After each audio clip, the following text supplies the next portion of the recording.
పరిశుద్ధ గ్రంథములో 2 సమూయేలు గ్రంథము 5వ అధ్యాయము 10వ వచనం దావీదు అంతకంతకు వర్ధిల్లెను, సైన్యములకు అధిపతికి యెహోవా అతనికి తోడుగా ఉండెను. దేవుని నామానికి మహిమ కలుగును గాక. ఆమేన్. వాక్యమైన దేవుడు వాక్యం ద్వారా మీతో మాట్లాడుచున్నాడు. దేవుడు మన మధ్యలో ఆశ్రయుడై ఉన్నాడు. ప్రియ సంగమా, దేవాలయములోనికి మనం వచ్చినప్పుడు దేవుణ్ణి ఎంత స్తుతించాలో అంతగా మనం స్తుతించాలి, శక్తి లోపము లేకుండా. ఒబేదేదేమో రాగమెత్తువాడు, అతడు పాటకారి, వాయిద్యాలు వాయించగలిగిన వాడు. అతడు ఆ ప్రాంతములో అతని గృహములో ఒబేదేదేమో ఎంతగా పాటలు పాడేవాడో, వాయిద్యాలు వాయించేవాడో, దావీదు ఆ మార్గము గుండగా మందసము, దేవుని మందసం తీసుకుని వెళుతుంటే కరెక్ట్గా ఒబేదేదేము ఇంటి దగ్గర ఎడ్ల బండి యొక్క ఎడ్ల కాలు జారింది. అక్కడ మందసం యొక్క ప్రయాణం ఆగిపోయింది. అక్కడి నుంచి మందసము ఎవరింటికి వెళ్ళిందంటే దావీదు ఇంటికి వెళ్లకుండా ఒబేదేదేము ఇంటికి వెళ్ళిందంటే దేవుడు వెళ్ళాలని కోరుకున్నాడు కాబట్టి అక్కడికి వెళ్ళింది. ఎందుకు ఒబేదేదేము ఇంటినే దేవుడు కోరుకున్నాడంటే దేవుని బహుగా స్తుతించి ఆరాధించేవాడు కాబట్టి.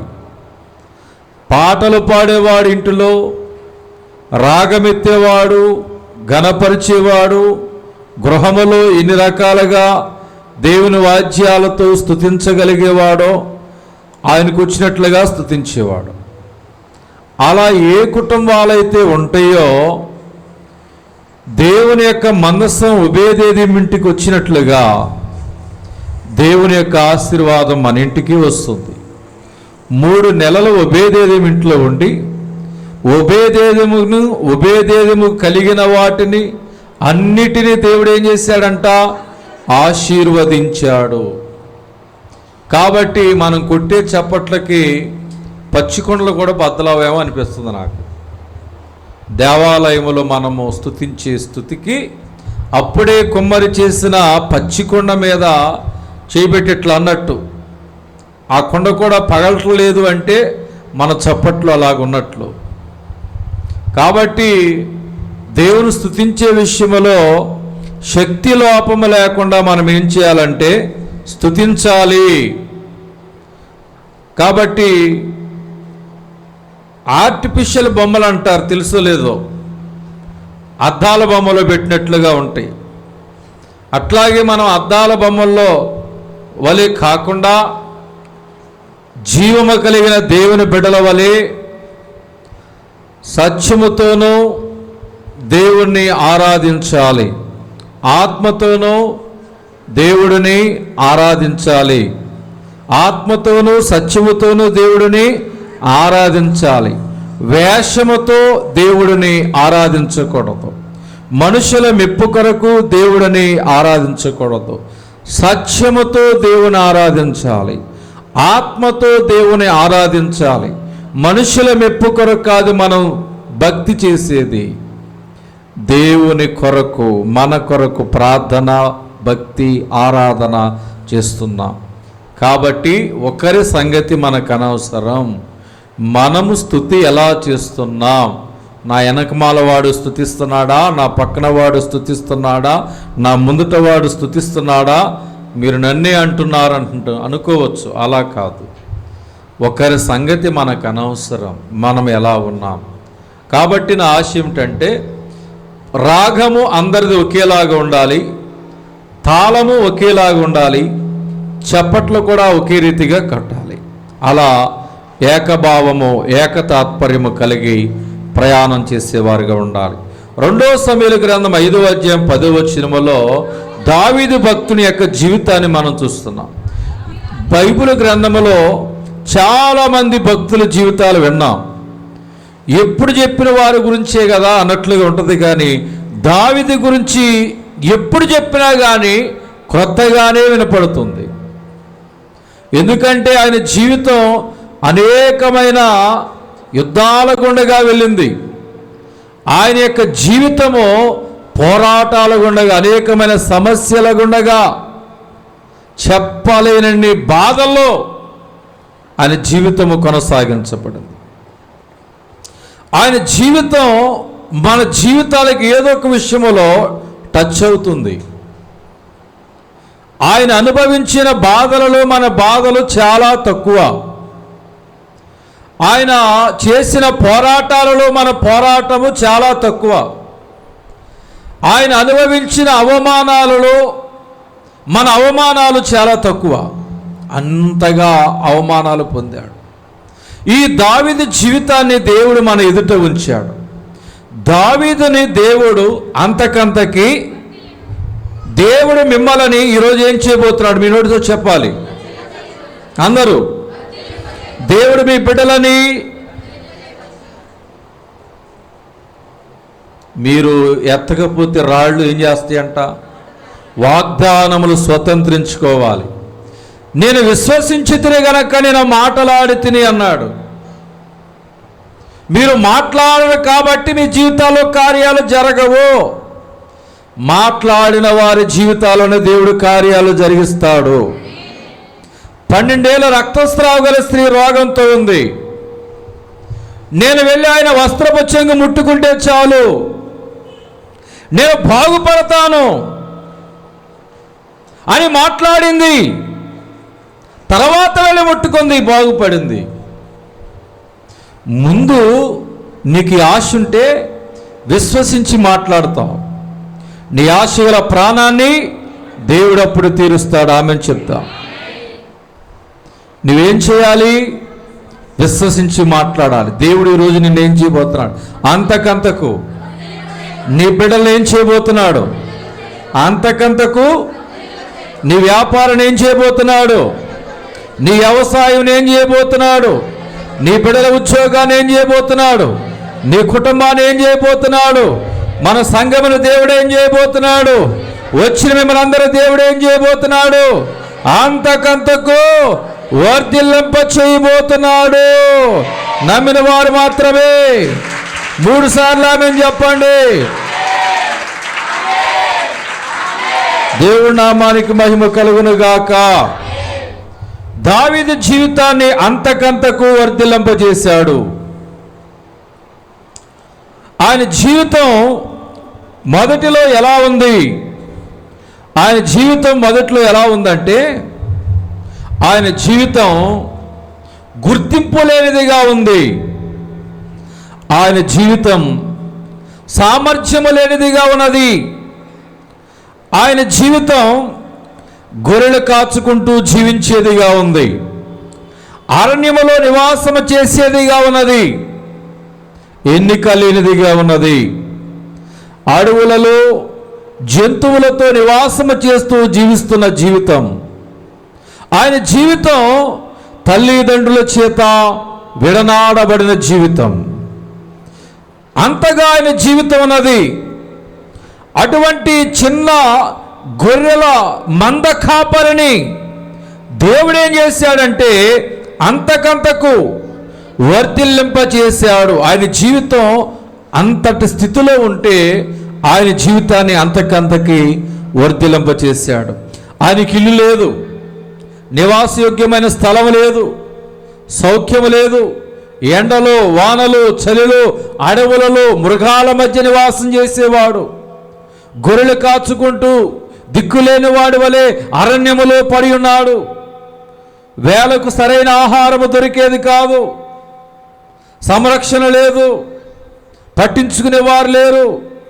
ఆలన పాలన పట్టించుకునేవారు లేరు, గుర్తించేవారు లేరు.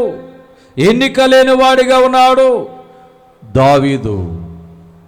అటువంటి దావీదుని దేవుడు ఏం చేశాడో తెలుసా? అంతకంతకు వర్ధిల్లింప చేశాడు. ఆయన జీవితంతో పోల్చుకుంటే మన జీవితం చాలా సౌఖ్యములో ఉంది. చక్కటి ఇల్లు ఉంది, చక్కటి సౌఖ్యం ఉంది, పట్టించుకునేవారు ఉన్నారు, గుర్తించేవారు ఉన్నారు, సామర్థ్యత ఉన్నది, బలం ఉన్నది, ఏమైనా అయితే 10 మంది వచ్చేటువంటి సౌలభ్యత ఉన్నది.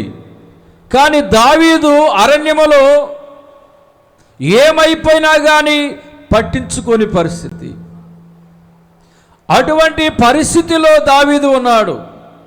అటువంటి దావీదునే దేవుడు ఏం చేశాడంటే అంతకంతకు వర్ధిల్లింప చేశాడు. దేవుని ప్రియ సంగమా, దావీదు తండ్రి పేరు యెషై. ఆయనకి 7 కొడుకులు. ఈ దావీదుతో కలిపి 8 ఇక్కడ యెషై యొక్క దైవజనుడు ఎవరంటే సమూయేలు దైవజనుడు. ఆ దినాలలో ఇశ్రాయేలు దేశానికి రాజు ఎవరంటే సౌలు. దేవుని మాట, దైవజనుని మాట విననందున దేవుడు ఆ సౌలులో ఉన్న ఆత్మ, దేవుని ఆత్మ బయటకు వచ్చేసింది. దేవుని మాట వినటువంటి దావీదులోకి వెళ్ళిపోవాలని కోరుకుంటే ఆయన ఎవరు కొడుకు అని చూస్తే యెషై కొడుకు. సమూయేలు తండ్రి చెప్పండి అనగా, ఇదిగో సౌలుకు ప్రతిగా రాజుగా యెషై కొడుకులో ఒకని అభిషేకించు, నువ్వు లేచి బయలుదేరి వెళ్ళు యెషై ఇంటికి అనగానే అతడు బయలుదేరి వెళ్ళాడు. యెషై దైవజనుడా, వందన మరణాతలు అని చెప్పి ఆయన లోపలికి తీసుకుని వెళ్ళాక, నీ కొడుకులలో ఒకరిని దేవుడు ఇశ్రాయేలు దేశానికి రాజుగా అభిషేకించమన్నాడు అని చెప్పగా, నీ కొడుకుని పిలిపించు, దేవుడు నీ కొడుకులలో ఒకడిని రాజుగా అభిషేకించబోతున్నాడు, నీ కొడుకులు పిలిపించవయ్యా అనగానే యెషై అన్నాడు, అబ్బాయ్ ఎక్కడున్నారు, అందరు రండి అన్నాడు. ఒకరి తర్వాత ఒకరు వస్తున్నారు. పెద్దవాడు వచ్చాడు, ఈయన కాదు. 2వ వాడు వచ్చాడు, ఈయన కాదు. 3వ వాడు వచ్చాడు, ఈయన కాదు. 4వ వాడు వచ్చాడు, ఈయన కాదు. 5వ వాడు వచ్చాడు, ఈయన కాదు. 6వ వాడు వచ్చాడు, ఈయన కాదు అని దేవుడు చెప్తున్నాడు. 7వ వాడు వచ్చాడు, దేవుడు మాట్లాడలా. యెషై, నీ కుమారులందరూ ఇక్కడే ఉన్నారా? దైవజనుడు యెషైని అడిగాడు. ఆ మాట ముందు చెప్పొచ్చుగా, ఆ మాట ముందు చెప్పొచ్చుగా. యెషై, అయ్యా ఇక్కడ 7 ఉన్నారు, ఒకడు అడవిలో ఉన్నాడని చెప్పొచ్చుగా. దైవజనుడు అడిగేంత వరకు యెషై చెప్పలా. అంటే ఇక్కడ గుర్తించండి, తండ్రి గుర్తింపులేనివాడు, తండ్రి చేత గుర్తింపులేనివాడు దావీదు. సరే, తండ్రి గుర్తింపు లేదనుకోండి, 7 అన్నలు ఉన్నారు. అయ్యా మేము 7 కాదు, 8 8వ వాడున్నాడని దైవజనుడితో చెప్పొచ్చు కదా. అన్నాదమ్ముల చేత గుర్తింపు లేనివాడు దావీదు. దేవుని స్తోత్రం, దేవుని స్తోత్రం. దేవుని బిడ్డలైన వారులారా, తండ్రి మనసులో లేనివాడిగా దావీదున్నాడు. అన్నాదమ్ముల మనసులో లేనివాడిగా దావీదు ఉన్నాడు. ఎవరి మనసులో ఉన్నా లేకపోయినా దేవుని మనసులో ఉన్నాడు దావీదు. మనుషుల మనసులో లేనటువంటి దావీదు ఎవరి మనసులో ఉన్నాడో తెలుసా? దేవుని మనసులో ఉన్నాడు. దేవుని స్తోత్రం, దేవుని స్తోత్రం. అదే దావీదు గనక మనుషుల మనసులలో ఉంటే దేవుని మనసులో ఉండేవాడు కాదు. మనుషుల యొక్క మనసులలో దావీదు లేడు కాబట్టి దేవుని మనసులో స్థానం దక్కించుకున్నాడు. ఇవాళ ఎవరి మనసులో నీకు చోటు కావాలి? మనుషుల మనసులోనా, దేవుని మనసులోనా? మనుషుల మనసులో చోటు సంపాదించుకునే అక్షయ్ కుమార్ అక్కడే ఉన్నారు. తండ్రి మనసులో చోటు లేనివాడు, అన్నాదమ్ముల యొక్క మనసులో చోటు లేనివాడు, మనుషుల మనసులలో చోటు లేనివాడు ఎవరి మనసులో చోటు సంపాదించుకున్నాడో తెలుసా? దేవుని మనసులో చోటు సంపాదించుకున్నాడు. దేవుడు అందుకే దావీదుని అంతకంతకు ఆయనని వర్ధిల్లింప చేశాడు. గడిగలు చెప్దాం హల్లెలూయా. దేవుని బిడ్డలైన వారులారా, దేవుని ప్రేమించే వారిని మనుషులు ప్రేమించలేరు. దేవుడు ఎన్నుకున్న వారిని, దేవుడు కోరుకున్న వారిని ఈ లోకము దూషిస్తుంది, ఈ లోకము ద్వేషిస్తుంది. దేవుడిని ప్రేమించే వారిని ఈ లోకములో ఎవరు కూడా ప్రేమించలేరు. దేవుని ప్రేమించే వారికి ఎవరి మనసులో చోటు ఉండదు. దేవుని ప్రేమించే వారికి దేవుని మనసులో చోటు ఉంటుంది. దేవుడు వారిని అంతకు వర్ధిల్లింప చేస్తాడు. ఎంత నోడుతో ఆమేన్ చెప్పండి. ఆమేన్. దేవుని ప్రియ సంగమా, ఈనాడు నువ్వేమని మాట్లాడుతున్నావు? నన్ను గుర్తించడం లేదు. నీ గుర్తింపు కావాలా? దేవుని గుర్తింపు కావాలా? నాకు ఆ ఇంట్లో చోటు లేదు, ఆ మనిషి యొక్క మనసులో చోటు లేదు అని బాధపడుతున్నావుగా. మనుషుల మనసులో చోటు కావాలా? దేవుని మనసులో చోటు కావాలా? మనుషుల మనసులో చోటు కలిగిన 7 సహోదరులు వర్ధిల్లారా?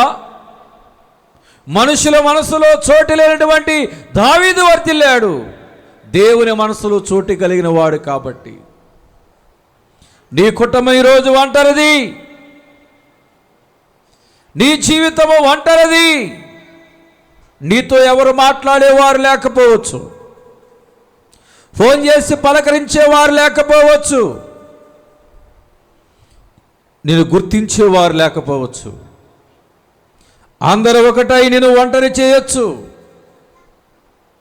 అందరి కించపరిచి మాట్లాడవచ్చు, నేను తక్కువ చేసి మాట్లాడవచ్చు. దేవుని ప్రియ సంగమా, మనుషులు నిన్ను గుర్తించినా గుర్తించకపోయినా, మనుషులు నీకు విలువిచ్చినా విలువేయకపోయినా, మనుషులు నిన్ను పట్టుకున్నా పట్టుకోకపోయినా, ఒకవేళ అందరిని విడిచిపెట్టేసినా, దేవుడు మాట చెప్తున్నాడు, నిన్ను తల్లిదండ్రులు విడిచినను యెహోవా నిన్ను చేరదీయును. ఎవరు విడిచినా దేవుడిని విడిచిపెట్టడు, ఎవరు మరిచినా దేవుడు నిన్ను మరిచిపోయాడు. ప్రియ సంఘమా, కీర్తన గ్రంథం 27వ అధ్యాయం 10వ వచనము చూస్తే, నా తల్లిదండ్రులు నన్ను విడిచినను యెహోవా నన్ను చేరదీయును. చాలమ్మా. ఎవరు కావాలి నీకు? బంధువులా? బాధకు కర్తలు? ఎవరు కావాలి నీకు? స్నేహితులా? ఏమంటాడు? నాకు బాధకే మీరు కర్తలు అంటాడు. దావీదు అంటాడు, నా తల్లిదండ్రులు నన్ను చేయి విడిచినను యెహోవా నన్ను చేరదీయును. ఆకాశమందు నువ్వు నాకుండగా లోకములోది ఏదియో నాకు అక్కరలేదు. దేవుని మనసులో నాకు చోటుంటే చాలు, దేవుని గుర్తింపు ఉంటే చాలు అనుకున్నాడు. ఒక టైం వచ్చింది, ఆ టైములో అవమానించబడిన వారందరి వారి ఎదుట దావీదుని దేవుడు హెచ్చించాడు, అంతకంతకు వర్ధిల్లింప చేశాడు, ఎత్తైన స్థలములు నిలబెట్టాడు. నీ అవమానమునకు ప్రతిగా నా దేవుడు నీ కుటుంబానికి, నీ జీవితానికి రెట్టింపు ఘనతను దేవుడు దయచేయునుగాక. నీ కన్నిటిని నాట్యంగా మార్చునుగాక. ఇప్పుడు నీవు ఒంటరివి, 10,000 కొలది బలమైనట్టి జనముగా రానున్న దినాల్లో నీ కుటుంబాన్ని మార్చబోతున్నాడు. అంత బలవంతుడిగా దేవుడిని చేయబోతున్నాడు. నమ్మిన వారు మాత్రమే బలమైన జనముగా నిన్ను మార్చునుగాక. అంతకంతకు నా దేవుడు వర్ధిల్లింప చేయునుగాక. నన్ను గుర్తించటలేదు, అందరికీ కబురు చెప్పి నా కబురు చెప్పలేదు. అందరితో నువ్వు మాట్లాడుతున్నారు, నాతో మాట్లాడటం లేదు. కలుసుకట్టిగా జట్టుగా ఉన్నారు 7 అనాథములు. ఏమయ్యారు? అలాగే మిగిలిపోయారు. దేవుని బిడ్డలైన వారులారా, దేవునితో కలిసికట్టుగా ఉన్నాడు దావీదు. దేవునితో పెనవేయబడుటను బట్టి బహుగా ఫలింపచేసి అంతకంతకి వర్ధిల్లింప చేశాడు. ద్వితీయోపదేశకాండము 8వ అధ్యాయము 18వ వచనము చూస్తే, కాగా నీ దేవుడైన యెహోవాను జ్ఞాపకము చేసుకునవలెను, ఏలయనగా తాను నీ పితరులతో ప్రమాణము చేసినట్లు తన నిబంధనను నేటి వలె స్థాపింపవలనని మీరు భాగ్యము సంపాదించుకునేకై మీకు సామర్థ్యము కలగచేవాడు ఆయనే. నీకు ఏమీ లేకపోయినా పర్వాలేదు, నువ్వు ఈరోజు నువ్వు కృంగిపోవద్దు. నాకు ఇది లేదు అది లేదని నీ గురించే దేవుడు వాక్యం ద్వారా మాట్లాడుతున్నాడు. నేను నీకు భాగ్యం కలగజేస్తా. నువ్వు ఏదైతే చేయలేకపోతున్నావో, ఏదైతే పొందలేకపోతున్నావో, ఏ విషయంలో నువ్వు ముందుకు వెళ్ళలేకపోతున్నావో ఆ విషయమై నేను నీకు సామర్థ్యమును ఇవ్వబోతున్నాను, బలమును ఇవ్వబోతున్నాను, శక్తిని ఇవ్వబోతున్నాను అని దేవుడు మాట్లాడుతున్నాడు. భాగ్యము లేనటువంటి వారిని భాగ్యవంతులుగా దేవుడు చేయడానికే ఈరోజు ఈ వాక్యాన్ని ఇచ్చాడు. సామర్థ్యము, బలము, శక్తి లేని మీ బిడ్డలకి చదువుకున్నారు కానీ ఉద్యోగం లేదు, చదువుకున్నారు కానీ సరైన భవిష్యత్తు లేదు. దేవుడు మీ బిడ్డలకి భాగ్యము, ఉద్యోగం అనే భాగ్యమును, సామర్థ్యమును దేవుడు దయచేయునుగాక. దేవుడు దావీదుని, ఎటువంటి దావీదుని అంతకంతకు వర్ధిల్లింపజేశాడు? గౌరవం లేని దావీదుని, గుర్తింపు లేని దావీదుని, సామర్థ్యము లేని దావీదుని, చిన్నవాడైనా దావీదుని, గొర్రెల కాపరి అయినా దావీదుని, తల్లిదండ్రుల చేత విడనాడబడిన దావీదుని, ఒంటరి వాడైనా దావీదుని, ఎవరు గుర్తించని, ఎవరి మనసులో చోటు లేని దావీదుని దేవుడు ఏం చేశాడు? అంతకంతకు వర్ధిల్లింప చేశాడు. ఈ పరిస్థితిలో ఉన్న దావీదుని వర్ధిల్లింప చేసిన దేవుడు, నీ పరిస్థితి దావీదు కంటే కొంచెం పర్వాలేదు కదా, ఆ పరిస్థితిలో ఉన్న వాడినే దేవుడు వదిలిపెట్టకుండా నమ్మిన దావీదుని వర్ధిల్లింపజేసిన దేవుడు, నీ పరిస్థితిని దేవుడు ఈరోజు చూచాడు. ఆమె చెప్తా, నీ కుటుంబాన్ని కూడా వర్ధిల్లింప చేయబోతున్నాడు, నీ జీవితాన్ని కూడా వర్ధిల్లింప చేయబోతున్నాడు. దేవుడు దావీదు జీవితాన్ని వర్ధిల్లింప చేయడానికి గల మొదటి కారణం, ఆయన కనుదృష్టి ఎల్లప్పుడూ కూడా దేవుని మీదే ఉన్నది. ఆయన కనుదృష్టి ఎల్లప్పుడూ కూడా దేవుని మీదే ఉంది. కీర్తన గ్రంథం 25వ అధ్యాయం 15వ వచనం చూడండి. నా కనుదృష్టి ఎల్లప్పుడూ యెహోవా వైపు తిరిగి ఉన్నది, ఆయన నా పాదములను వలలో నుండి విడిపించును.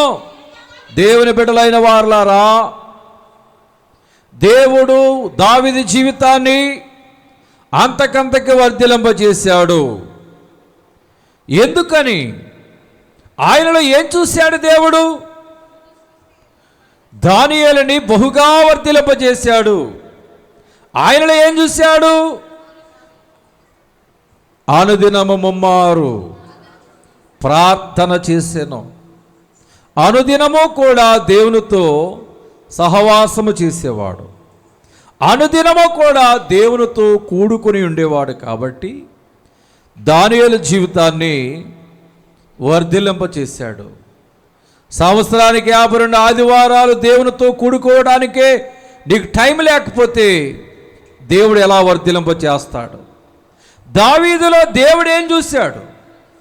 ఆయన కనుదృష్టి ఎల్లప్పుడూ కూడా ఎవరి మీద ఉండేది? ప్రతి పరిస్థితిలో కూడా దేవుని మీద ఉండేది. కాబట్టి ఆయన పాదములను వలలో నుండి, చిక్కబడిన వలలో నుండి దేవుడు విడిపించాడు. హబక్కు గ్రంథం 1వ అధ్యాయం 15వ వచనం. హబక్కు గ్రంథం. వాడు గాలము వేసి మానవులందరినీ గుచ్చి లాగి ఉన్నాడు, ఉరులు వగ్గి చిక్కించుకొనుచున్నాడు. వాడు తన వలతో వారిని కూర్చుకుని సంతోషపడి గంతులు వేయుచున్నాడు. దేవుని వైపు ఎప్పుడైతే ప్రతికూల పరిస్థితులు మన జీవితంలో ఎదురైనప్పుడు, అనారోగ్య పరిస్థితులు మన జీవితంలో ఎదురైనప్పుడు, బలహీన పరిస్థితులు మన జీవితంలో ఎదురైనప్పుడు ఏం చేయాలో అర్థము కాని పరిస్థితి, ఏం చేయాలో అర్థము కాని పరిస్థితులు నీ జీవితంలో ఎదురైనప్పుడు నీ బలహీనతల వైపు చూడక దేవుని బలము తట్టు చూడాలి. ప్రతికూల పరిస్థితులు నీకు ఎదురైనప్పుడు దావీదు దృష్టి ఎల్లప్పుడూ కూడా ఏ రీతిగా యెహోవా మీద ఉన్నదో ఆ రీతిగానే మన కనుదృష్టి కూడా పరిస్థితులు తారుమారైనా కానీ దేవుని మీదే మన కనుదృష్టి ఉండాలి. గడిగలు చెప్తా హల్లెలూయా. కాబట్టి దేవుని ప్రియ సంగమా, మీ కనుదృష్టి ఎవరి మీద ఉంది? మన కనుదృష్టి దేవుని మీద ఉన్నట్లయితే వలలు వేసే వారి మీద ఉండకూడదు. మన కనుదృష్టి దేవుని మీద ఉండాలి. దావీదు యొక్క కనుదృష్టి ఎవరి మీద ఉందంటే వలలు వేసే వారి మీద లేదు. దావీదు యొక్క కనుదృష్టి అవమానపరిచే వారి మీద లేదు. దావీదు యొక్క కనుదృష్టి ఒంటరిని చేసే వారి మీద లేదు. దావీదు యొక్క కనుదృష్టి కించపరిచి మాట్లాడే వారి మీద లేదు. దావీదు యొక్క కనుదృష్టి తనకు నష్టము కలుగజేసే వారి మీద లేదు. దావీదు యొక్క కనుదృష్టి తనను దూషించే వారి మీద లేదు. గేలి చేసే వారి మీద లేదు. వంటన చేసే వారి మీద లేదు. దావీదు యొక్క కనుదృష్టి ఎవరి మీద ఉందో తెలుసా? దేవుని మీదే ఉంది. హల్లెలూయా, హల్లెలూయా. నువ్వు ఎవరి వైపు చూస్తున్నావు? నీ కనుదృష్టి ఎవరి పైన ఉన్నది? కూలిపోయిన నీ ఆర్థిక పరిస్థితుల పైన ఉన్నదా? నీ అనారోగ్య పరిస్థితుల పైన ఉన్నదా? నీ కనుదృష్టి శత్రువుల పైన ఉన్నదా? గేలి చేసి మాట్లాడే వారి వైపు ఉన్నదా? మనుషులందరూ ఒకటైపోయారు, నా కుటుంబం ఒకటైపోయిందని ఆ మనుషులందరూ ఒకటైపోయిన వారిపైన నీ కనుదృష్టి ఉందా? మనుషులందరూ వారితోనే మాట్లాడుతున్నారు, నాతో మాట్లాడటం లేదని ఆ శత్రువుల వైపు నీ కనుదృష్టి ఉందా? ఎవరి మీద? నిన్ను హింసించే భర్త మీద, నిన్ను హింసించే భార్య మీద, నిన్ను బాధ పెట్టే బంధువుల మీద. దేవుని బిడ్డలైన వారలారా, నీ ప్రతికూల పరిస్థితులపైన నీ కనుదృష్టి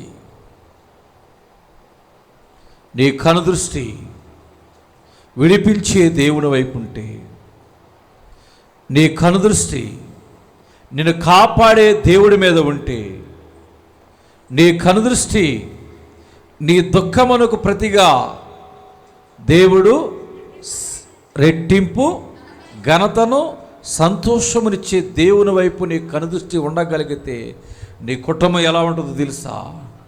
నీ బిడ్డల కుటుంబం, నీ జీవితం చిక్కబడిన వలలో నుండి గంతులు వేయినట్లుగా ఉంటుంది. గట్టిగల్లో చెప్తాం, 2 చేతులు ఎత్తి హల్లెలూయా, హల్లెలూయా. దావీదు యొక్క కనుదృష్టి ఒంటరి చేసిన తండ్రి మీద లేదు, ఒంటరి చేసిన అన్నదమ్ముల మీద లేదు, స్నేహితుల మీద లేదు, బంధువుల మీద లేదు. ఆయన కనుదృష్టి అంతా ఆకాశమందు నీవు నాకుండగా లోకములోది ఏది నాకు అక్కరలేదు. ఎంత తెగించి మాట్లాడాడో చూడండి.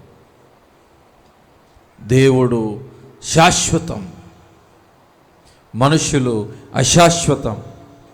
దేవుని ప్రేమ శాశ్వతం, మనుషుల ప్రేమ అశాశ్వతం. కాబట్టే ఆకాశమందు నువ్వు నాకుండగా లోకములో ఏది నాకు అక్కరలేదు. అందుకే ఆయన చూపంతా దేవుని మీదే ఉంది. బ్రతుకునావా పగిలినా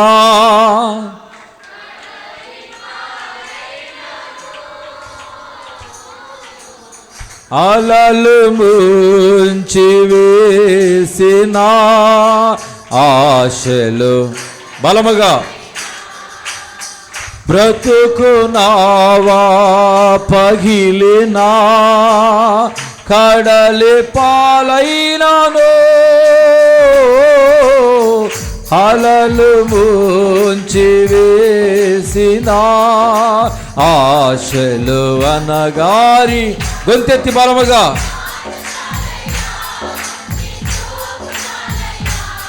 నీ తోడు చాలయ్యా, నీ నీడ చాలయ్యా, నీ మాట చాలయ్యా, నీ చూపు చాలయ్యా, నీ తోడు చాలయ్యా, నీ నీడ చాలయ్యా.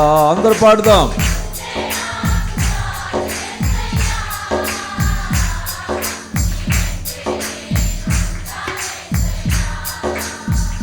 ఆస్తులన్నీ పోయినా అనాథగా మిగిలినా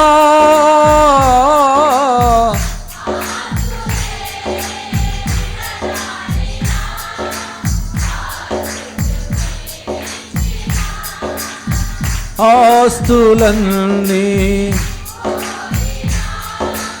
అనాథగా మిగిలినా ఆప్తులే విడనాడినా ఆరోగ్యం బలముగా చప్పలు కొడుతూ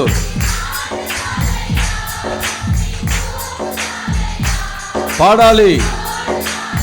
నా కనుదృష్టంతా నీవేనయ్యా యేసయ్యా, ఈ లోకములోని ఏది నాకు అక్కరలేదయ్యా, ఈ లోక బంధములు నాకు అవసరం లేదయ్యా, నీ వైపే నేను చూస్తున్నానయ్యా. ఆకాశమందు నీవు నాకుండగా ఏది నాకు అక్కరలేదయ్యా అని పాడాలి.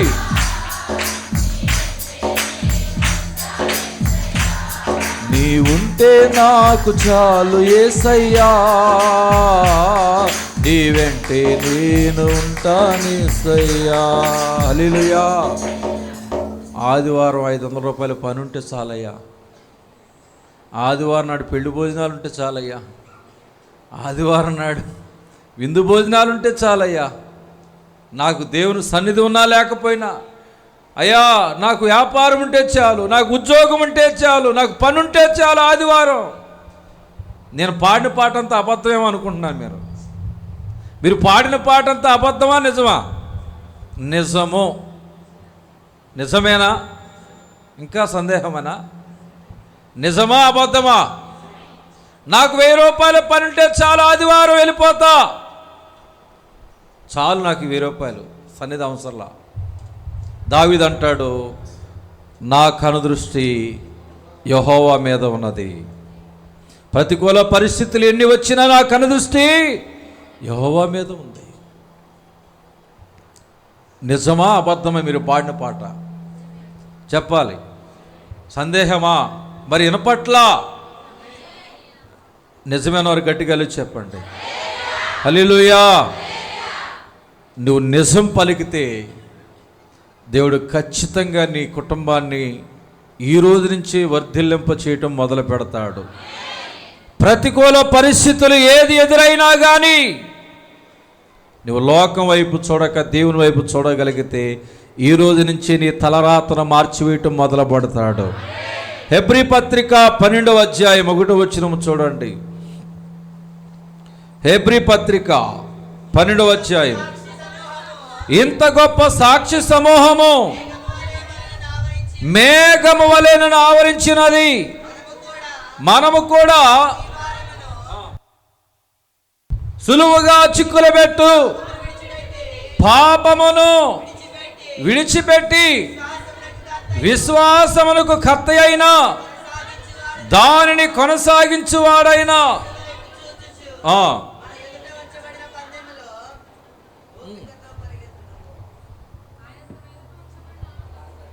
మన ఎదుట ఉంచబడిన పందెములు ఓపికతో పరిగెత్తుదాం. సులువుగా చిక్కులు పెట్టు పాపమును విడిచి ఎవరి వైపు చూచుచు విశ్వాసమునకు కర్త అయినా దానిని కొనసాగించువాడైనా యేసు వైపు చూచుచు, యేసు వైపు చూచుచు మనము పరిగెత్తాలి. హల్లెలూయా, హల్లెలూయా. ఈరోజు వర్షం ఓడిపోయిందా? నువ్వు ఓడిపోయావా? చెప్పాలి. ఇది విశ్వాసం. అనారోగ్యం ఓడిపోయిందా? నువ్వు ఓడిపోయావా? దేవుని సన్నిధికి రావడానికి అనారోగ్యమే ఓడిపోయింది. సమస్యలు ఓడిపోయాయా? నువ్వు ఓడిపోయావా? దేవుని సన్నిధి రావడానికి. శత్రువులు ఓడిపోయారా? నువ్వు ఓడిపోయావా? దేవుని సన్నిధి రావడానికి. శత్రువులే. సాతాను ఓడిపోయిందా? నీవు ఓడిపోయావా? దేవుని సన్నిధి రావడానికి. ఇదే విశ్వాసమును కర్త అయిన దాన్ని కొనసాగించువాడైన యేసు వైపు చూచుచు పరిగెత్తటం. ఈరోజు నువ్వు ఎవరి వైపు చూస్తున్నావో తెలుసా? దేవుని వైపు చూస్తున్నావు. ఎవరైతే దేవుని వైపు చూస్తారో, విశ్వాసములకు కర్త అయిన దేవుని వైపు చూచి ప్రయాణం చేస్తారో, దేవుని బిడ్డలైన వారులారా, ఆయన నీ ఆత్మీయ జీవితం ముందుకు వెళ్ళడానికి శక్తినిస్తాడు. నీ ఆత్మీయ జీవితం ముందుకు వెళ్ళడానికి బలమునిస్తాడు. సహించుకునే ఓర్చుకునే శక్తిని, స్వభావమును దేవుడు నీకు ఇస్తాడు. దేవుని స్తోత్రం. అలా కాకుండా దేవుని యొక్క మందిరానికి రాకుండా నీకెవరైనా కీడు చేసే వారి వెంక చూస్తే నువ్వు దేవుని మందిరానికి రాలేవు. నిన్ను బలహీనపరిచే మనుషుల వైపు చూస్తే దేవుని వైపు నువ్వు చూడలేవు. నిన్ను పాడు చేసి నిన్ను కొలద్రోసే మనుషుల వైపు నువ్వు చూచి ఆలోచిస్తే నీవు కనుదృష్టి దేవుని పైన ఉంచలేవు. దేవుని యొద్దకు నీవు రాలేవు. దేవుని బిడ్డలైన వారులారా, నువ్వు దేవుని మందిరానికి రావాలి అనుకున్నప్పుడు, నిజముగా ఆరాధన చేయాలనుకున్నప్పుడు నువ్వు దేవుని వైపు చూడగలిగితేనే నిజముగా సత్యముతో ఆత్మతో ఆరాధించగలుగుతావు. అలా కాకుండా నీ పతనం కోరే మనుషుల వైపు చూస్తే, నిన్ను బాధ పెట్టే మనుషుల వైపు చూస్తే, నిన్ను కృంగతీసే మనుషుల వైపు చూస్తే, నిన్ను ఇబ్బందులకు గురి చేసే మనుషుల వైపు చూస్తే, నిన్ను నష్టపరిచి అపచయాల వైపు నడిపించే మనుషుల వైపు చూస్తే మందిరానికి రాలేవు, పాటలు పాడలేవు, వాక్యం వినలేవు, ప్రార్థన చేయలేవు, సంఘముతో సహవాసం నువ్వు చేయలేవు, దేవుని వైపు నువ్వు కనుదృష్టి ఉంచలేవు. నీ జీవితం వర్ధిల్లదు.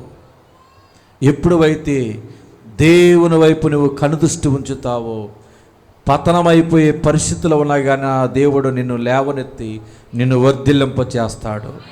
దేవుని ఆధారం చేసుకో, దేవుని బలంగా చేసుకో. నీ చూపు మనుషుల మీద కాదు, నీ చూపు లోకం మీద కాదు, నీ చూపు బలహీనతల మీద కాదు, నీ చూపు విశ్వాసమునకు కర్త అయిన దాన్ని కొనసాగించువాడైన యేసు వైపు చూచుచు మనము పరిగెత్తాలి. అప్పుడు మన జీవితాన్ని దేవుడు వర్ధిల్లింపు చేస్తాడు. ఈ లోకములో దేవుని వైపు చూడకపోతే మన విశ్వాస ప్రయాణం సాగదు. మొదటి నష్టం. రెండవది, దేవుని వైపు చూడకపోతే మన జీవితంలో ప్రశాంతత ఉండదు. ఒకటి, విశ్వాస ప్రయాణం సాగదు. రెండవది, ప్రశాంతత ఉండదు. దేవుని ప్రియ సంగమా, ఒక రోజునట్ట ఒక ముసలామిని, అరే మనోడా నన్ను ఈరోజు మందిరానికి తీసుకెళ్ళరా అన్నాడంట. మామ నీకు చెవుడు సరిగ్గా వినపడదు, వినపడినట్లుగా ఉంటుంది, నీకు వాక్యం అర్థం కాదు, నువ్వు దేవుని మందిరానికి వెళ్ళటం వల్ల ఏం ఉపయోగం అని మనవాడు అన్నాడంట. అరే బాబు ఉపయోగం ఉందరా అయ్యా, నా కాళ్ళు సహకరించట్లేదురా, నన్ను ఒకసారి గుళ్ళో తీసుకెళ్ళరా, నాకు ప్రశాంతంగా ఉంటుంది. నీవు ఆరోగ్యం సహకరించట్లేదు అంటున్నావు, నువ్వు దేవుని మందిరానికి వెళ్తానంటున్నావు, నీకు వినపడదు, నీకు వినపడే సరిగా అర్థం కాదు, వాక్యం తెలియదు నీకు సరిగ్గా, ఎందుకు మందిరానికి వెళ్ళటం వల్ల ఉపయోగం ఏం లేదు, ఇంటికాడ కూర్చో అన్నాడంట మనవడు. ఉందరా తీసుకెళ్ళరా, మందిరానికి వెళ్ళటం వల్ల ఉపయోగం ఉందరా, నేను దేవుని చూడాలి, ఆయన సన్నిధిని చూడాలి, ఆయన బిడ్డలతో సహవాసం చేయాలి, నేను ఇంటి దగ్గర ఉండలేనురా అయ్యా, నువ్వు తీసుకెళ్ళరా. లేదు లేదు, నువ్వు మందిరానికి వెళ్ళటం వల్ల ఉపయోగం లేదు, ఉంది నన్ను తీసుకెళ్ళు, లేదు ఉంది అంటున్నాడు. ఇలా వాగ్వివాదం జరుగుతుంటే ముసలామందంట, నీకు ఉపయోగం ఉందో లేదో నేను చెప్తాను, మరి నేను చెప్పినట్లు చేయమందంట. సరే ఉపయోగం ఏంటో చూపెడితే నేను మందిరాన్ని తీసుకెళ్తానాడంట. దేవుని బిడ్డలైన వారులారా, ఏడ్చే పిల్లలు కాసేపు బయట తీసుకెళ్ళండి. దేవుని బిడ్డలైన వారులారా, చుట్టింట్లో మూలన ఒక బుట్ట ఉంది కదా మనోడా, ఆ బుట్ట తీసుకురారా అందంట. తీసుకొచ్చాడంట. నీవు మన పక్కనే ఉన్న కాలంలోకి వెళ్ళి, నీరు పారుదలగిన కాలంలోకి వెళ్ళి ఆ బుట్ట నిండా నీళ్ళు తీసుకురామన్నాడంట మా అమ్మ మనవడితో. మా అమ్మ వయసుతో పాటు నీకు చేదత్వం కూడా పెరిగిపోయింది మా అమ్మ అన్నాడంట. చేదత్వం ఏంట్రా, నేను చెప్పిన పని చేయరా అందంట. ఈ బెజ్జాలు వెళ్ళి బుట్టలో నీళ్ళు ఎలా వస్తాయి మా అమ్మ అన్నాడంట. నేను చెప్పింది చేయరా, బుట్టని నీళ్ళు పట్టుకుని రారా అన్నాడంట. ఆ మనవడు ఈ ముసలు చెప్పిందని చెప్పి దీన్ని ఎట్టగొట్ట గుడికి తీసుకెళ్ళకుండా ఈరోజు బ్రేక్ చేయాలనుకున్నాడు. ఆ బుట్ట పట్టుకుని నీళ్ళలో ముంచాడంట. పట్టుకుని పైకి లేపాడు, బుట్ట నిండా నీళ్ళు వచ్చేది కానీ మళ్ళీ ఏమైపోయినాయి, మళ్ళీ ముంచాడు, మళ్ళీ లేపాడు, మళ్ళీ ముంచాడు, మళ్ళీ లేపాడు, మంచి ముంచాడు, మళ్ళీ లేపాడు, ముంచడం లేపడం తెగ్గుని చేశాడు నీళ్ళలో పెట్టేసి బుట్టని. ఈ బుట్టని ఎంతసేపు నీళ్ళలో ముంచి లేపినా కానీ ఉట్టు బుట్టే వస్తుంది కానీ నీళ్లు మట్టికి రావటంలో తీసుకొచ్చి ఆ బుట్టని ముసలా ముందు విసిరేసాడు అంతే. నువ్వు గుడికి వెళ్ళటం వల్ల ఉపయోగం లేదు, ఈ బుట్ట నిండా నీళ్ళు తీసుకురావటం నువ్వు చెప్పిన పనులు ఉపయోగం లేదన్నాడంట. బెజ్జాలు పడిన బుట్టకి నీళ్ళు ఎలా వస్తాయి, చెవిటి దానికి నీకు వాక్యం ఏమైనా పడుతుంది, ఈ రెండింటి వల్ల ఉపయోగం లేదు, ఇంట్లో కూర్చోమన్నాడంట. ముసలామని, అరే ఎంత పని చేసావురా మనడా, ఇట్రా ఉపయోగం చెప్తానందంట. ఆ బుట్ట పట్టుకో అందంట. పట్టుకున్నాడంట. ఇట్రా అన్నాడు. వచ్చాను. నీవు చుట్టింట్లో నుంచి బుట్ట ఎత్తుకెళ్ళేటప్పుడు ఎలా ఉంది, తీసుకువెళ్ళేటప్పుడు మకిలితో ఉంది, మసితో ఉంది, నల్లగా ఉంది, దుమ్ము బట్టి ఉంది. ఇప్పుడు ఎలా ఉందో చూడు, మకిలి లేదు, దుమ్ము లేదు, ధూళి లేదు, కొత్త బుట్టలాగా మారిపోయింది. అదే బుట్ట ఇంట్లో ఉంటే మసితోనూ దుమ్ముతోనూ ధూళితోనూ పనికిరాని బుట్టగా ఉంది. అది నీటిలోనికి ఎప్పుడైతే వెళ్ళొచ్చిందో అది శుభ్రపరచబడింది. నువ్వు ఇంటిలో ఉన్నంతకాలం ప్రశాంతంగా ఉండలేవు, నెమ్మదిగా ఉండలేవు, నీ మనసు నలిగిపోతుంది, ఎముకలకు క్షీణత, బలహీనుడు అయిపోతావు. నువ్వు దేవుని సన్నిధిలోనికి వస్తే, దేవుని వైపు నువ్వు చూడగలిగితే, నీ కనుదృష్టి దేవునిపై ఉంచితే నీకు ప్రశాంతత దొరుకుతుంది, నీకు నెమ్మది కలుగుతుంది, నీ మనసు నలిగిపోదు, అది ఉజ్జీవింపబడుతుంది. కుందేలు వంటి పిరికి స్వభావంతో వచ్చిన నిన్ను దేవుడు సింహం వంటి గుండె ధైర్యవంతులుగా చేసి దీవించి పంపుతాడు. నమ్మిన వారు మాత్రమే. దేవుడు ధైర్యం ఇచ్చి మిమ్మల్ని పంపునుగాక. మీ కార్యములంటే నా ప్రభు సబలపరచునుగాక. దేవుని సన్నిధిలోనికి వస్తే పిరికితనం పోయి ఏం కలుగుతుంది చెప్పండి? ధైర్యం కలుగుతుంది, ప్రశాంతత కలుగుతుంది, ఒక్క ఆదివారం నాడు దేవుని కొరకు బ్రతికేవాడు మానివేస్తే ఆ వారమంతా వానికి ఏముండదో తెలుసా? నెమ్మది ఉండదు, ప్రశాంతత ఉండదు, ఆందోళన, గందరగోళం, నెమ్మది లేని పరిస్థితి, మనస్సు నలిగిపోయి ఏదో దొంగలించిన వాడులాగా ఎదురు దెబ్బలు తగిలి ప్రతిదానికి నేను తప్పు చేశానని పరితపించిపోతాడు. దేవుని కొరకు నిజముగా బ్రతికేటువంటి క్రైస్తవుడు ఒక ఆదివారం పోగొట్టుకుంటే చచ్చిపోయినంత వేదన పడతాడు. దేవుని కొరకు నిజముగా బ్రతికే క్రైస్తవుడు. కానీ నామకార్థ క్రైస్తవుడు ఒక ఆదివారం పోగొట్టుకుంటే ఈ వారం కాకపోతే ఇప్పుడుండే ప్రార్థనేగా వచ్చే వారం వెళ్ళొచ్చు అంటాడు. అదే దేవుని కొరకు బ్రతికే క్రైస్తవుడైతే ఒక్క ఆదివారం పోతే చచ్చిపోయినంత బాధపడతాడు. దేవుడంటే అంత ప్రేమ. కీర్తన గ్రంథం 37వ అధ్యాయం 1వ వచనం దగ్గర నుంచి చూద్దాం. కీర్తన గ్రంథం 37వ అధ్యాయం 1వ వచనం. చెడ్డవారిని చూచి నీవు వ్యసన పడకము, దుష్కార్యములు చేయవారిని చూచి మస్తర పడకము, వారు గట్టి వలె త్వరగా ఎండిపోదురు, కోరాకు వలనే వారు వాడిపోవుదురు. చెడ్డవారిని చూచి నువ్వు మస్తర పడవద్దు, దుష్కార్యము చేయవారిని చూచి మస్తర పడవద్దు, నువ్వు వాళ్ళ వైపు చూడొద్దు. నీ భక్తి జీవితాన్ని పాడు చేసుకోవద్దు. వాళ్ళ వైపు చూస్తే నువ్వు దేవుని యొద్దకి రాలేవు. వాళ్ళ వైపు చూస్తే దేవునిపై కనుదృష్టి ఉంచలేవు. వారి వైపు చూస్తే ఆరాధన చేయలేవు, వాక్యము వినలేవు, ప్రార్థన చేయలేవు. నీ కనుదృష్టి ఎల్లప్పుడూ కూడా దేవుని మీద ఉంచితే దావీదుని వర్ధిలింప చేసిన దేవుడు నిన్ను వర్ధిలింప చేస్తాడు. పేతురు అంటాడు, అయ్యా నేను నీతో కూడా నీటి మీద నడవాలనుకుంటున్నానయ్యా అన్నాడు. అయితే నడువు అన్నాడు. దేవుని వైపు చూచినంతసేపు నీటి మీద నడిచాడు. ఎప్పుడైతే గాలి వైపు చూశాడో భయపడి నీళ్ళల్లో మునిగిపోయాడు. ఈ లోకములో మనుషుల వైపు, ఈ లోకములో సమస్యల వైపు, ఈ లోకములో బలహీనతల వైపు, లోకాశల వైపు నువ్వు చూచావా? పేతురు నీటిలో మునిగిపోయినట్లుగా సమస్యల గుండములో నువ్వు మునిగిపోతావు. అది పేతురు మొదటిగా దేవుని వైపు చూస్తే అసాధ్యమనుకున్న కార్యం సాధ్యమైంది. నీటి మీద నడవసాగాడు. నీవు కూడా ఈ రోజు నుంచి నీ జీవితంలో ఎటువంటి పరిస్థితులు ఎదురైనా నేను దేవుని వైపే చూస్తాను. దేవుడే నా గమ్యం, దేవుడే నన్ను ఒడ్డుకు చేర్చేది అని నువ్వు దేవుని వైపు చూచి ప్రయాణము చేయగలిగితే దేవుడు ఖచ్చితంగా నీ జీవితంలో అసాధ్యమనుకున్న కార్యములను మీ నోటితో చెప్పాలి. నా జీవితంలో అసాధ్యమనుకున్న కార్యములను సాధ్యము చేయబోతున్నాడు. చెప్పండి, చెప్పాలి, మీ నోటితో చెప్పాలి. నా జీవితంలో అసాధ్యమనుకున్న కార్యములను ఈ రోజు నుంచి నా దేవుడు సాధ్యము చేయబోతున్నాడు. నమ్మిన వారు మాత్రమే బలముగా ఎంత నోరుంటే అంత నోరు ఆమేన్ చెప్పండి. ఆమేన్, ఆమేన్. దేవుని ప్రియ సంగమా, దేవుని వైపు చూచి నడవబట్టి అసాధ్యమైన కార్యం సాధ్యమైంది. పేతురు నీటి మీద నడవసాగాడు. గాలి వైపు చూచి భయపడ్డప్పుడు నీటిలో ఏమయ్యాడు? మునిగిపోయాడు. నీ చూపు ఎవరిపైన ఉంది?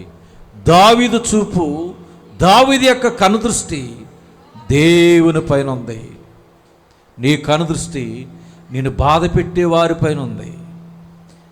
నువ్వు వర్ధిల్లో. నీ కనుదృష్టి నిన్ను పాడు చేసే వారి మీద ఉంది. నువ్వు వర్ధిల్లో. నీ కనుదృష్టి నిన్ను అవమానపరిచే వారి మీద ఉంది. నువ్వు వర్ధిల్లో. ఎప్పుడు వర్ధిల్లుతావు? నీ కనుదృష్టి దేవుని వైపు ఉన్నప్పుడు అంతకంతకు నిన్ను దేవుడు వర్ధిల్లింప చేస్తాడు. రెండవ కారణం, కీర్తన గ్రంథం 119వ అధ్యాయం 147వ వచనం. అనుమానంగా చదవమాకండి. తెల్లవారక మునిపే మొరపెట్టి తిని నీ మాటల మీద నేను ఆశ పెట్టుకొని ఉన్నాను.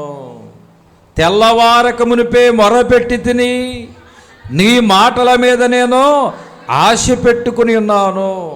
ప్రయాస కాదు, ముందు నిద్ర లేవగానే నిద్ర లేవగానే ఏం చేయాలి? దేవుని తలంచుకోవాలి. ప్రయాస ముందు కాదు, ప్రార్థన ముందు. ప్రయాస ముందు కాదు, ప్రార్థన ముందు. దేవుని బిడ్డలైన వారులారా, నిద్ర లేవగానే దేవుని తలంచుకోవాలి, దేవుని కలుసుకోవాలి, దేవుని సహాయం కోరుకోవాలి. మంచము దిగాగానే మొదట మోకాళ్ళుని మన తండ్రిని తలంచుకునుట, అన్ని పనులన్నీట మించిన పని అవును, కొంచెమైనను బ్రద్దకించుట సరికాదు. దేవాదేవుని మ్రొక్కాలేండి ఓ ప్రియులారా, దేవారాజుని. లేవంగానే మొదట దేవుని స్మరించి ఆ వెనక మీ పనులను ఆరంభించుట ఎంత మేలు, ఎంత మేలు. కానీ మనకు తెలిసిందేంటి? ప్రయాస ముందు, ప్రార్థన తర్వాత. కొంతమందికి అసలు ప్రార్థనే గుర్తుండదు. లేవంగానే మొదట ఏం చేయాలి? మంచము దిగగానే మోకరించాలి, కొంచెమైనను బ్రతకించుట. నీ బిడ్డలకి దేవాలయంలోకి రాగానే మోకరించి ప్రార్థన చేయటం నేర్పించండి. ప్రతిరోజు ఇంటి దగ్గర తెల్లవారుజామున లేవంగానే మీరైనను, మీ భర్తలైనను, మీ కుటుంబమైనను ప్రయాస ముందు కాదు, పని ముందు కాదు, కష్టం ముందు కాదు, ముందు ప్రార్థన. దేవుణ్ణి కలుసుకోవాలి, దేవుని తలంచుకోవాలి. ప్రార్థన తర్వాతే ప్రయాస, ప్రయాస తర్వాత ప్రార్థన కాదు, ప్రార్థన తర్వాతే ప్రయాస. దేవుని స్తోత్రం. సామెతల గ్రంథం కొంతమందిని చూడండి, 6వ అధ్యాయం 9వ వచనం. సోమరి ఎందాక పడుకుంటావు? ఎందాక, ఎప్పటిదాకా పడుకుంటారు? దేవుడు అన్నాడు, సోమరి ఎందాక పడుకుంటావు? టైం లేదు. నువ్వు ఎప్పుడు నిద్ర లేచేదవో 8, ఎప్పుడు నిద్ర లేచేదవో 9. దేవుడు అన్నాడు, సోమరి ఎందాక పడుకుంటావు? ఓ సోమరి, నువ్వు ఎప్పుడు పైకి లేస్తావు?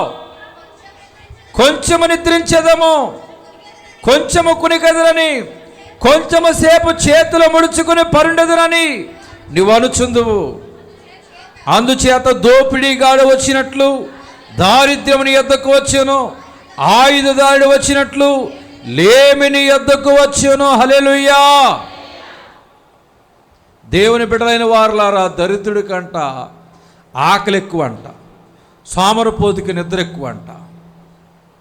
ఈ రెండు గుంపులు ఏమైనా ఉన్నారు ఇక్కడ? దరిద్రుడికేమో ఆకలి ఎక్కువ అంట, ఆ సోమరిపోతుకేమో నిద్ర ఎక్కువ అంట. ఈ రెండు ఎవరైతే కలిగి ఉంటారో ఆ ఇంటిలో దరిద్రం ఉంటుంది, అప్పు ఉంటుంది, లేమి ఉంటుంది. దేవుని బిడ్డలైన వారులారా, వీటన్నిటికీ కారణం ప్రార్థన లేకపోవటం.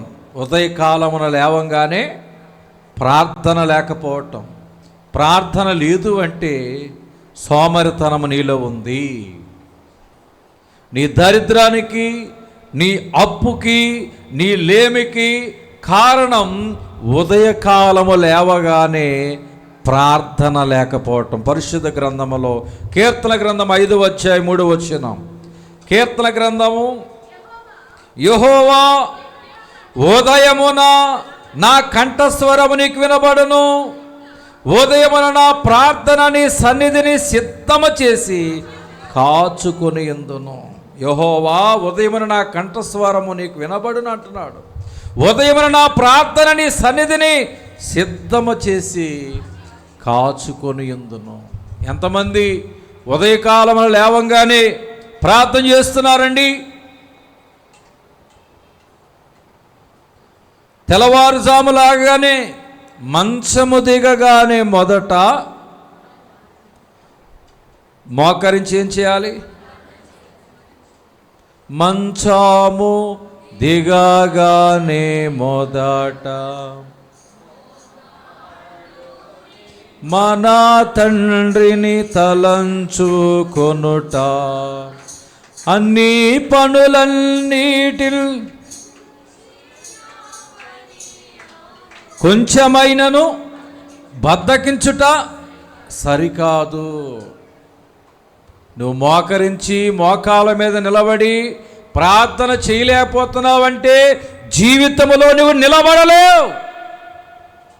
ప్రార్థనలో ఎవరైతే మోకాల మీద సరిగ్గా నిలబడి ప్రార్థన చేయలేకపోతున్నారో వారు జీవితంలో నిలబడలేరు. ఎవరైతే దేవుని సన్నిధిలో మోకరించి ప్రార్థనలో చక్కగా నిలబడగలుగుతారో మన జీవితంలో ఎదురయ్యే ప్రతి ప్రతికూల పరిస్థితిని ఎదుర్కొని జయించి ఈ లోకములో నిలబడగలిగే శక్తిని దేవుడికి ఇస్తాడు. నువ్వు ముందు ప్రార్థనలో మోకాల మీద నిలబడగలిగితే. ఆ నిలబడే అనుభవంలో దావీదు ఉన్నాడు. ఉదయకాలంలో లేచి ప్రార్థన చేసే అనుభవంలో ఉన్నాడు. కాబట్టి దేవుడు దావీదుని ఏం చేశాడో తెలుసా? అంతకంతకు వర్ధిల్లింప చేశాడు. మూడవదిగా కీర్తన గ్రంథము 86వ అధ్యాయం 1వ వచనం. కీర్తన గ్రంథము 86వ అధ్యాయం. యెహోవా, నేను దీనుడను దరిద్రుడను, చెవియొగ్గి నాకు ఉత్తరమిమ్ము. నేను నీ భక్తుడను, నా ప్రాణము కాపాడు. నా దేవాన్ని నమ్ముకుని నీ సేవకుని రక్షింపము. ఇక్కడ దావీదు ఎలాగున్నాడో తెలుసా? దీన మనసు కలిగి ఉన్నాడు. ఏ స్థితిలో ఉన్నా కానీ దీన మనసు కలిగి ప్రవర్తించేవాడిగా ఉన్నాడు. దీన మనసు అంటే తగ్గింపు అనుభవం. నీ పరిస్థితులు మారినా మారకపోయినా ఈ లోకంలో మనం ఎలా ఉండాలంటే దీనుడిగా ఉండాలి. ఎలా ఉండాలి చెప్పండి?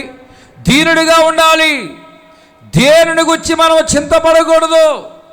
నువ్వు ప్రతి పరిస్థితిలో కూడా దీనుడిగా ఉండాలి.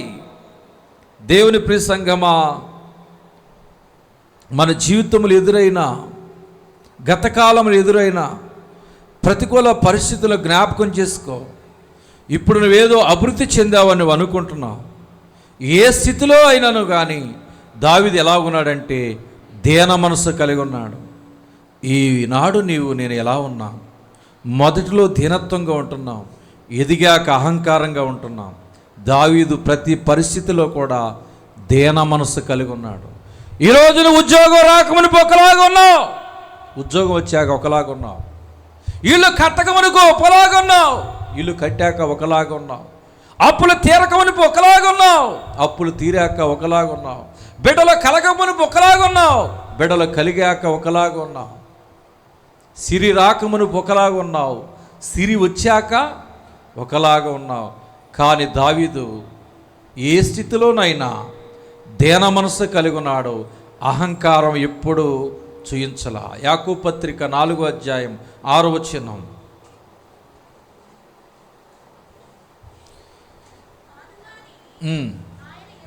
దేవుడు అహంకారాన్ని ఎదిరించి దీనులకు కృప అనుగ్రహించును అని లేఖనము చెప్తుంది. కీర్తన గ్రంథము 37వ అధ్యాయం 11వ వచనం. కీర్తన 37వ అధ్యాయం 11.